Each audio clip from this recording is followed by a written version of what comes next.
Hi friends, this is Prabsimran Kaur and today I'll discuss a very important topic with all of you, and that is what are main problems and main hinders and main obstacles in our life, in especially not in life, in our journey to success. So what are those obstacles? कौन सी ऐसी रुकावटें हैं जो हमारी success की journey में, success की यात्रा में दिक्कतें बनती है, रुकावटें बनती है, and we need to alleviate those obstacles from our journey because we want to be successful. So here I have enlisted 5 major these kind of obstacles, so mainly which are important for me to alleviate as soon as possible if we want to be successful. तो वो कौन कौन सी रुकावटें हैं? Number 1 is fear. So what is fear? fear मतलब डर. हर किसी को डर होता है और ये एक तरह की रुकावट है हमारी सक्सेस की जर्नी के लिए. Second number is cynicism. So what is cynicism? Cynicism is kind of doubt और we can say self doubt. ये भी एक रुकावट बनता है हमारी जर्नी में हमें सक्सेसफुल होने से, वो मैं आपको बताऊंगी कैसे. And third one is after cynicism is laziness. Laziness हम सबको पता है कि किस तरह से आलस हमें सक्सेसफुल होने से रोकता है. And third one is habit, that is bad habits. कौन कौन सी बुरी आदतें हैं. और last but not the least and that is arrogance. So arrogance is a kind of attitude, egoistic behavior that we don't want to learn anything new. So I will explain all these obstacles in detail. So okay, so number 1 is fear.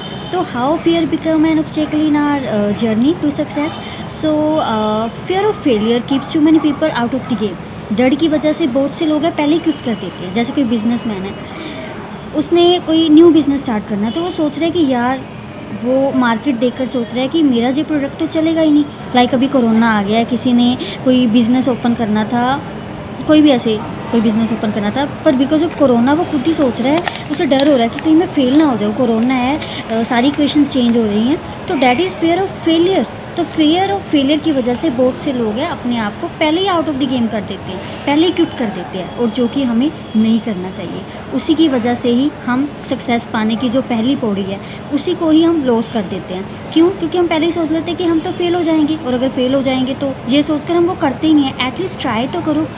We should try without thinking about future कि क्या होगा, क्या नहीं होगा, क्या result होगा. तो हमें अपना काम करना चाहिए और उस फेलियर से, उस फेयर ऑफ फेलियर से ओवरकम करना चाहिए. So someone has said that failure inspires winners and it defeat losers. तो अगर हम विनर्स की लिस्ट में आते हैं तो हम उस फेलियर से कुछ ना कुछ सीखेंगे. लाइक अगर हमने कोई बिज़नेस स्टार्ट किया था या कोई काम किया था लेकिन उसमें हम फेल हो गए, हमारा जो प्रोडक्ट था, वो बिज़नेस था, वो चला नहीं है, तो उसके पीछे क्या रीज़न है, हम उसे एनालाइज करेंगे, उसे देखेंगे सीरियल वाइज, एक एक स्टेप करके आराम से सोचेंगे. फिर उसके बाद उन सभी जो भी लैकिंग्स थी, ड्रॉबैक्स थी, उसे हम पॉलिश करेंगे, इम्प्रूव करेंगे. देन अगेन हम न्यू बिज़नेस स्टार्ट करेंगे. जब वही काम दोबारा से करेंगे तो हम for definite we will be success in that business or in that product. So this is a first fear, that is fear of failure, and this is first obstacle in everyone's life. And हम इससे कैसे जीत सकते हैं? Failure से inspire होकर, कि हम जिस कारण फेल हुए थे उसी से हम इंस्पायर हो जाएं. ये देखकर कि मैं फ़ेल हुआ हूँ, इट्स ओके. हर कोई फेल होता है, ऐसा कोई भी नहीं है कि जो बिना फेल हुए सक्सेस हुआ हो. अभी एक पर्सन था एंड दैट वाज कॉलोनल सैंडर्स. तो वो 66 when he was 66 years old, तो उनका जो बिज़नेस है फ्लॉप हो गया, उनके एकदम क्रैश हो गया. वो इतना डेप्थ के अंदर आ गए कि बहुत ज़्यादा उनको लॉस हो गया, इतने सारे बैंक के कर्जे पड़े थे. देन ऐसे वो उन्होंने जो फर्स्ट ऑब्स्टेकल था उसको ओवरकम किया, वो हारे, उनका बिज़नेस फ्लॉप हुआ. देन उन्होंने सोचा कि क्या बिज़नेस फ्लॉप हो गया, इट्स ओके, लेकिन ये थोड़ा ये सोचकर कि मेरा ये बिज़नेस इस उम्र पर आकर गिर गया है तो मैं आगे कोई और बिज़नेस ही नहीं करूँगा. उन्होंने एक न्यू बिज़नेस स्टार्ट करने का सोचा. That was about recipe of chicken, fried chicken. कॉलोनल Sanders had done. तो उन्होंने हर कंट्री में गए, उन्होंने हर एक पर्सन के पास गए जिनको उन्होंने अपनी रेसिपी सेल करनी थी. देन उन्होंने जब वो रेसिपी उनको दिखाई किसी को भी, तो हर किसी ने उनको रिजेक्ट कर दिया. आप सोच भी नहीं सकते कि कितनी बार रिजेक्ट किया. 1009 बारी उनको रिजेक्ट किया. एंड उसके बाद उन्हें सक्सेस मिला. उनकी जो रेसिपी थी किसी ने एक्सेप्ट कर ली और He became millionaire at the age when most of people retired at that age. So around 88 years of age में वो मिलीनियर बन गए, मतलब इतने ज़्यादा वो अमीर बन गए. कैसे? Only by combating failure, fear of failure. So second one is cynicism. So most of people do cynicism, or cynicism happen with them. They don't know about it actually. What is cynicism? Cynicism is a kind of doubt, self-doubt, or doubt by us on ourselves, or doubt by other people on our lives. जैसे कोई business करने जाता है, for example किसी lady ने अगर कोई beauty parlour खोलना है, तो बहुत से तो लोग उसे अप्रिशिएट करेंगे, दैट इज़ गुड. लेकिन उससे भी ज़्यादा लोग क्या करेंगे, उसे डीमोटिवेट करेंगे कि नहीं यार पार्लर चलेगा नहीं, आप इतने ज़्यादा प्रोफेशनली, मतलब you are not professionally experience in beauticians. तो वो उसे डीमोटिवेट करेंगे कि तुम्हारे पास एक्सपीरियंस तो है लेकिन वो 6 महीने का है, तुमने 1 साल वाला कोर्स नहीं किया है, तुमने पहले कभी कोई स्मरा अटेंड नहीं किए हैं, तुम्हें बहुत सारी फॉर्मेलिटीज़ होती है, एक पार्लर ओपन करना पड़ेगा, तुम्हारे पास इतनी स्पेस नहीं है, तुम्हारे पास इतनी ज़्यादा एक्सपेंस करने के लिए फाइनेंस नहीं है. तो किसी ना किसी करके उसे ऐसे वो यकीन दिलाएंगे कि आप ये नहीं कर सकते. तो वो भी करेगी हाँ यार प्रॉपर्टी तो मेरे पास भी नहीं है, थोड़ी है, फाइनेंस इतना नहीं है, मैं इतना स्पेंड नहीं कर सकती, एक्सपीरियंस भी मेरे पास नहीं है. तो ऐसे करके वो खुद पे डाउट करने लग जाएगी. एंड फिर वो क्या कहेगी, ठीक है cancel, we are not going to open salon और beauty parlour. So this is cynicism, and this is also an obstacle in our journey, a journey that will lead to success, a successful life. So there is a line somewhere that said cynics criticize and winners analyze. तो cynics क्या करते हैं, वो criticise करते हैं, हाँ यार मेरी किस्मत ऐसी है, मेरे पास पैसे नहीं है, मेरे पेरेंट्स ने मुझे कुछ दिया नहीं है, मेरे पास अच्छी एजुकेशन नहीं है. लेकिन जो विनर्स होते हैं वो क्या करते हैं, वो एनालाइज़ करते हैं कि सच में जो लोग उनके बारे में बोल रहे हैं ऐसा है. एक इन्वेस्टर था, उसने इन्वेस्ट किया गोल्ड पर. तो उसने जैसे ही 15,000 लगाए, $15,000 लगाए उसने वो गोल्ड पर शेयर मार्केट में. तो उसकी किसी फ्रेंड ने बोला यार मार्केट गिरने वाली है, तूने क्यों पैसे लगा दिया, अभी जी गिर जाएगी. तो उसके 2-4 फ्रेंड्स ने ऐसा बोला, उन्होंने टीवी में भी देखा, इससे कोई न्यूज़ सुन ली, फिर उसने फ्रेंड से बात कर ली, तो उन्होंने बोला हाँ मार्केट गिरने वाली है, आपको पैसे नहीं लगाने चाहिए. जबकि उसने पहले सोच समझ कर पैसे लगाए थे. तो उसने क्या किया, अपने फ्रेंड के कहने पर वो जितने भी उसने इन्वेस्ट किए थे मनी डाइवर्स कर ली, सारे पैसे बाहर निकलवा लिए. दैन क्या हुआ, आफ्टर 6 और 9 मंथ गोल्ड के जो शेयर्स थे बढ़ गए. तो क्या हुआ, it's a kind of loss. हालांकि उसने $15,000 लगाए थे, $15,000 ही उसने ले लिए वापस. लेकिन अगर वो उसे स्टे करता, अगर वो एनालाइज़ करता, अच्छे से देखता कि क्या रीज़न है, क्यों स्टॉक्स गिरे हैं, अभी फ्यूचर इसका क्या होगा, शेयर्स कम हो गए या ज़्यादा हो गए, अगर उसने एनालाइज़ किया होता, स्टडी की होती, तो उसके शेयर्स बढ़ जाने थे. उसने जो 15,000 लगाए थे उसको $30,000 मिलने थे, हो सकता है उसे $60,000 मिल जाते. So what is this is an example of cynicism. So इसीलिए किसी ने कहा है that doubt is expensive. So do not doubt, just go and analyse it that you are doing on your self. Is it true, is it valid. तो अगर आपको कभी भी लगे आप पर डाउट हो, आपके काम पर डाउट हो, तो उसे एनालाइज़ करो, उसे फिर से स्टडी करो, उसे देखो कि क्या प्रॉब्लम है, क्या सच में जैसा लोग कह रहे हैं कि शेयर्स गिरने वाले हैं तो सच में गिरेंगे. आप उस कंपनी में जाके देखो, जिस कंपनी में पैसे लगाया उसे सर्च करो, उसका पोर्टफोलियो देखो. We have to do it if you want to combat cynicism. एक लड़का था, उसने मेडिकल प्रोफेशन लिया था +1 में, and he failed in biology in +1. तो उसकी टीचर ने उसके पेरेंट्स को बुलाया, उन्होंने बोला कि ये देखिए फेल हो गया है बायोलॉजी में, and biology is main subject of medical profession, तो he is not able to continue his study in medical profession, so it's good for him to change his profession. तो उन्होंने ऐसा, टीचर जो in charge थी उसने parents को ऐसे guide किया. तो वो घर चले गए, उन्होंने सोचा चलो ठीक है अगर टीचर बोल रहे तो सही बोल रही होगी. उन्होंने क्या किया, बच्चे की बुक्स उसके अपने रिलेटिव्स के किसी बच्चे को दे दी जिसने कि मेडिकल प्रोफेशन करना था. देन उन्होंने उसकी यूनिफॉर्म भी दे दी. फिर वो नेक्स्ट डे गए कि चलो और ही कॉलेज ही, हमने स्कूल ही चेंज करना है. स्कूल में गए, तो वो स्कूल में गए अपने बच्चे की एडमिशन करवाने आर्ट्स में. तो उस चाइल्ड ने क्या किया, उस लड़के ने, ही रिफ्यूज़ टू स्टडी. उसने बोला कि मैं स्टडी नहीं करूँगा. If I study only in medical profession, otherwise I will not study. तो उसे क्या था, वो खुद पर यकीन था. तो उसके पेरेंट्स ने उसे बहुत समझाया, 2-4 दिन, हफ्ता पूरा, वो नहीं माना. तो उन्होंने उसको एडमिशन करवा दी. उसने स्टडी की, एनालाइज़ किया कि क्या क्या लैकिंग है, उसने ट्यूशन्स ली, दैन उसने क्लियर कर ली वो सप्ली, और फिर उसने +2 की, and he goat 90% marks in +2. तो वो स्टूडेंट जो कि बायोलॉजी में फेल हुआ था +1 में, जिस पे उसके टीचर इवन कि उनके पेरेंट्स ने भी उस पर भरोसा करना छोड़ दिया था कि that he is not able to continue study in medical profession. तो क्या this is an clear example of cynicism.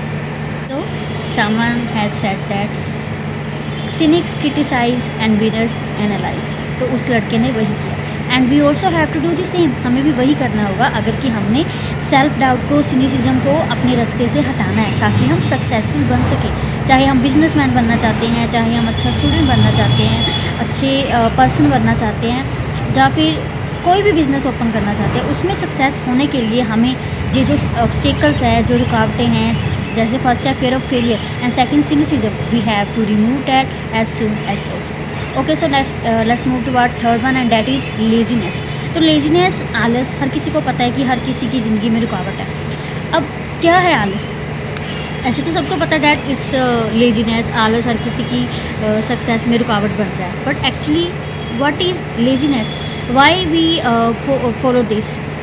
So one of the most common form of laziness is staying busy. Most of people कहते हैं कि हम busy है, वो actually में busy नहीं होता, वो लेजीनेस होता है। जैसे किसी ने अपनी अब हेल्थ बनानी है, तो वो पर्सन क्या कर रहा है कि हेल्थ बनाने के लिए उसे क्या करना पड़ेगा? ऑब्वियसली उसे एक्सरसाइज करनी पड़ेगी। तो उसने बोला कि मैं पुशअप्स करूँगा, लेकिन वो जब सुबह उठा तो उसने पुशअप्स करने का टाइम नहीं मिला, अपने काम पे चला गया, देन वहाँ से घर आया, फिर घर आके उसने थोड़ा सा काम किया, देन अपने फ्रेंड्स के साथ चला गया। But he is saying that I am busy, I have no time to do exercise. But actually ये बिजीनेस नहीं है, ये लेजीनेस है। सुबह उठा कि मैं करूँगा, नहीं किया, फिर वो सुबह रेडी होके खाना खुना खाकर चला गया बिज़नेस में। वहाँ से जब वापस आया अपने ऑफिस से, फिर उसके पास टाइम था, लेकिन उसने बोला कि नहीं, मैं थका हुआ, मैंने सोना है। उसके पास सोने का टाइम था, उसके पास खाने का टाइम था, उसके पास फ्रेंड्स के साथ पार्टी इंजॉय करने का टाइम था, but he has no time to spend in to do exercise. तो what is this? This is a kind of laziness. तो हमें लेजीनेस को कम्बाट करने के लिए, इसे हराने के लिए क्या करना होगा? We have to become greedy. हमें ग्रीडी बनना होगा, हमें लालची होना होगा। अगर हम फिटनेस चाहते हैं तो हमें फिटनेस के लिए लालची होना होगा कि मुझे ये फिटनेस चाहिए। तो अगर हम ग्रीडीनेस होंगे, ग्रीडी होंगे, तो उससे क्या होगा कि चाहे जो मर्जी हो जाए, भाई मैंने तो ये करना ही करना है, तो हम सक्सेस हो जाएंगे, लेजीनेस को ओवरकम कर पाएंगे। तो मोस्ट ऑफ इन्वेंशंस इसीलिए तो हुई है जब हम ग्रीडी हुए हैं। अब जैसे टेलीफोन था, पहले एक्सटेंशन था, हम उसके फ़ोन के पास जाना पड़ता था, फ़ोन को उठाना पड़ता था। तो बहुत सारे लोगों ने ये सोचा कि उन्हें आलस था, या फिर बोलो कि उन्हें ग्रीडीनेस थी, उन्हें लालच था कि मुझे उठ के वहाँ ना जाना पड़े, कुछ ऐसा हो जाए मेरे हाथ में मोबाइल आ जाए। तो इससे आइडिया लिया साइंटिस्ट ने, उन्हें भी ग्रीडीनेस का ही था, लालच था कि हमें और पैसे मिलेंगे, हमें बहुत सारी इनकम होगी अगर हम इस प्रोडक्ट को बना देते हैं। तो उन्होंने क्या इन्वेंट किया? मोबाइल। तो मोस्ट ऑफ इन्वेंशंस इसी वजह से तो हुई है, ग्रीडनेस की वजह से। But we have to what we have to do, we just need to analyse it, we just need to recognise it कि कहाँ पे हम लेजीनेस कर रहे हैं, आलस कर रहे हैं, और उस आलस को हटाना होगा, उस आलस को मिटाना होगा, तभी हम सक्सेस हो पाएंगे जो भी हम करना चाहते हैं उसमें। So let's move to our next obstacle and that is habit, bad habits. बहुत सारी बैड हैबिट्स हैं और उन्हीं की वजह से ही हम सक्सेस नहीं हो पाते हैं। सबसे पहले तो पंचुअलिटी, कोई भी पंचुअल नहीं है। Most of people are getting fail because of punctuality, क्योंकि वो सभी सुबह जल्दी नहीं उठ पाते हैं, वो एक्सरसाइज नहीं कर पाते हैं, फिर उनके पास टाइम नहीं होता है सारे दिन में, तो वो फिटनेस को अचीव करने में सक्सेस नहीं हो पा रहे हैं। अब ऐसे ही एक और एग्जाम्पल है, that is procrastination. We use to procrastinate our things. अगर किसी ने, अब कोई बच्चा है तो वो चाहता है कि मुझे 90% मार्क्स चाहिए, तो उसके लिए क्या करना होगा? That child has to study hard. तो वो क्या कर रहा है? प्रोकास्टिनेशन कर रहा है, बैड हैबिट। स्कूल गया, सुबह लेट उठा, तो उसने कहा कोई बात नहीं, मैं शाम को पढ़ लूँगा। सुबह स्कूल चला गया, स्कूल से वापस आया, अभी मैं थका हुआ हूँ, मैंने रेस्ट करना है, मैं बाद में पढ़ाई कर लूँगा। सो गया, सो के उठ गया, फिर खेलने चला गया, फिर उसके बाद उसने टीवी देख लिया, फिर रात हो गई, अभी तो मैं बहुत थक गया, मुझे नींद आ रही है, सुबह जल्दी उठना है, तो मैं कल पढ़ाई कर लूँगा। तो ऐसे ऐसे करते उनका सिलेबस इकट्ठे हो जा रहा है, वो नहीं पढ़ रहे हैं due to procrastination. That is also kind of habit, that is bad habit. वो बच्चा सक्सीड नहीं कर पा रहा है, वो फेल हो रहा है, या फिर उसके उतने मार्क्स नहीं आ रहे जितने उससे चाहिए। तो what we have to do, we have to change our bad habits and we have to replace these bad habits with new one. Only this is a solution to it. यही है कि हम पुरानी हैबिट की वजह कोई अच्छी habit डाल लें। अब इन्वेस्टमेंट के लिए अच्छी हैबिट क्या है? तो रॉबर्ट टी कियोसाकी ने बताया है कि मोस्ट ऑफ पीपल क्या करते हैं, जब उनकी सैलरी आती है सबसे पहले वो सभी को डिवाइड करते हैं पैसे। जैसे उन्होंने रेंट में पैसे देने हैं, उन्होंने रेंट देना है, उन्होंने घर का सामान लेके आना है, उन्हें बच्चों की स्कूल फ़ी देनी है, बिल देना है इलेक्ट्रिसिटी का, पानी का, तो वो क्या करते हैं खुद को सबसे एंड में देते हैं, जिसकी वजह से according to Robert T Kiyosaki कि हम अमीर नहीं हो पा रहे हैं, जो कि रिच बनना चाहते हैं वो रिचनेस में सक्सेसफुल नहीं हो पा रहे हैं। तो according to that what we have to do to replace this habit, what we have to do, we have to हमें क्या करना चाहिए, हमें एक न्यू हैबिट अपनानी चाहिए, और वो है कि सबसे पहले खुद को आप मनी दो। तो जैसे ही आपकी सैलरी आती है या आपकी इनकम कहीं से भी आती है, तो सबसे पहले खुद पर इन्वेस्ट करो। खुद की 15,000 अगर किसी की सैलरी है तो उसमें से 4,000 निकाल के खुद को दो। वो 4,000 आप इन्वेस्टमेंट में लगाओ, बाकी जो पैसे रह गए हैं वो सभी को दो। अब इसके बाद भी अगर इलेक्ट्रिसिटी का बिल देना रह गया है तो क्या होगा, इससे क्या होगा कि हम प्रेशराइज होंगे, वो बार बार बोलेंगे, हम फ़ाइन बढ़ा देंगे। अगर किसी का रेंट देना है तो बार बार धमकी देगा कि मैं आपको घर से निकाल दूंगा। इससे क्या होगा, वी विल गेट प्रेशर। तो हम प्रेशर होंगे तो तभी तो हम कुछ करेंगे ना। एक्शन के लिए प्रेशर ज़रूरी है।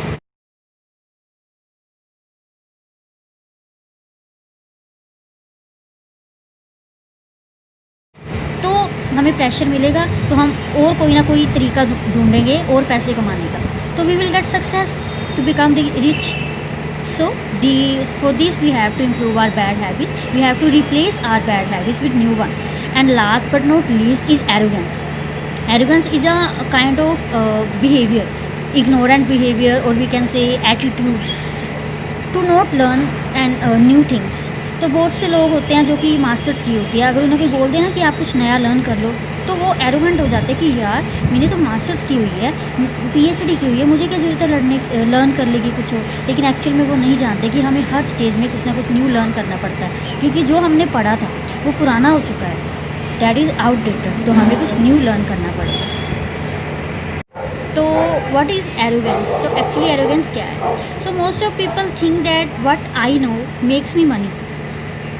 Most of people, we can say successful people यही सोचते हैं कि what I know makes me money, जो मुझे पता है वो मुझे इनकम दे रहा है, उससे मैं पैसा कमाऊँगा। ऑब्वियसली जो हमारे पास स्किल है, जो हमारे पास एजुकेशन है, तो हम उसी एजुकेशन से ही कमाएंगे, ठीक है। So what I know makes me money, what I don't know lots me money. ये किसी को नहीं पता कि जो हमें नहीं पता उसकी वजह से हम खो सकते हैं। अभी एक राइटर है, बहुत अच्छी राइटर है, उसकी बुक्स भी बहुत अच्छी है। बहुत जिसने भी उसकी बुक पढ़ी है उन्होंने उस राइटर को बोला है कि उसकी सराहना की है कि आप बहुत अच्छे राइटर हो, लेकिन उसकी बुक ज़्यादा से ज़्यादा सेल नहीं हो पा रही है। एंड वो क्यों नहीं हो पा रही है? Because of lacking of sales technique. तो उन्हें सेल करना नहीं आता इसीलिए। एंड किसी ने उन्हें सुजेस्ट किया कि आप ऐसा कीजिए, सेल्स में एक सेमिनार लग रहा है 2 दिन का, अब वो क्यों नहीं कर लेते ज्वाइन। तो उसने इतना उसने बुरा फील किया कि आप बोल कैसे सकते हो, मैंने पीएचडी की हुई है in literature, why I need to study sales, मैं सेल्स पढ़ूंगी, मुझे क्या बेचना है किसी को कुछ। तो वो इतनी ज़्यादा उससे डिसअपॉइंट हो गई ना कि उसने उस पर्सन से बात करनी छोड़ दी। But actually that is drawback which we use to do, कि हम कुछ नया जब हमें लर्न करने की ज़रूरत होती है वो हम नहीं करते हैं। अगर हम किसी भी चीज़ में नाकामयाब हो रहे हैं तो उसके पीछे कोई ना कोई रीज़न है, कोई एक खामी है, चाहे वो इतनी हो चाहे वो इतनी हो। तो वो छोटी सी खामी क्या थी उस लड़की में, जो कि बहुत ही एजुकेटेड, पढ़ी लिखी थी, पीएचडी की थी इन लिटरेचर में, बुक्स भी बहुत अच्छी थी, उसमें कमी थी सेल्समैन की क्वालिटी नहीं थी, उसमें स्किल नहीं था ये वाला कि कैसे वो बुक्स अपनी सेल्स करे। So what we have to do, we have to maintain one kind of attitude, यही कि ये एटीट्यूड रखना चाहिए हमें कि हम कुछ ना कुछ न्यू सीखें। चाहे हम जितने भी मर्जी पढ़े लिखे हैं, हम एक छोटे बच्चे से भी सीख सकते हैं, if we want to learn, if truly we want to learn. So when I am arrogant, I truly believe that what I don't know is not important. तो जब हमें गुस्सा आता है, जब हम एटीट्यूड में होते हैं, हम ईगो आ जाती है ना, किसी में अहंकार आ जाता है, तो उसे ऐसा लगता है कि मुझे तो सब कुछ पता है यार, मुझे तो ज़रूरत ही नहीं है। लेकिन एक्चुअली वहीं पे हम मार खाते हैं और उसकी वजह से हम फेल होते हैं। सो ये बहुत ही बड़ा एक ऑब्स्टेकल है जो कि मोस्ट ऑफ पीपल को नहीं पता है। वो समझते हैं कि ये ऑब्स्टेकल नहीं है। We always have to learn a new habit, and that is to always try to gain something, always try to learn something from everyone. हर किसी में अच्छी और बुरी दोनों चीज़ें होती है, वो हम पे डिपेंड करता है हमने क्या लेना है। तो अच्छी चीज़ें सभी से लेना सीखे और लर्न करना सीखे, चाहे आप जितने भी मर्जी एजुकेटेड हो, जितने भी मर्जी सक्सेसफुल हो, हमेशा कुछ ना कुछ नया सीखे, क्योंकि जो हम सीख चुके हैं दैट वाज आउटडेटेड, वो पुराना हो गया है। तो हमें अभी नया सीखना पड़ेगा। अगर मैं मास्टर्स करके आई हूँ, मास्टर्स करने के बाद मुझे 10 साल हो चुके हैं, तो मैंने 10 साल पहले मास्टर्स की थी ना। हाउ आई कैन से कि मास्टर्स की हुई है तो मुझे ज़रूरत नहीं है कुछ लर्न करने की।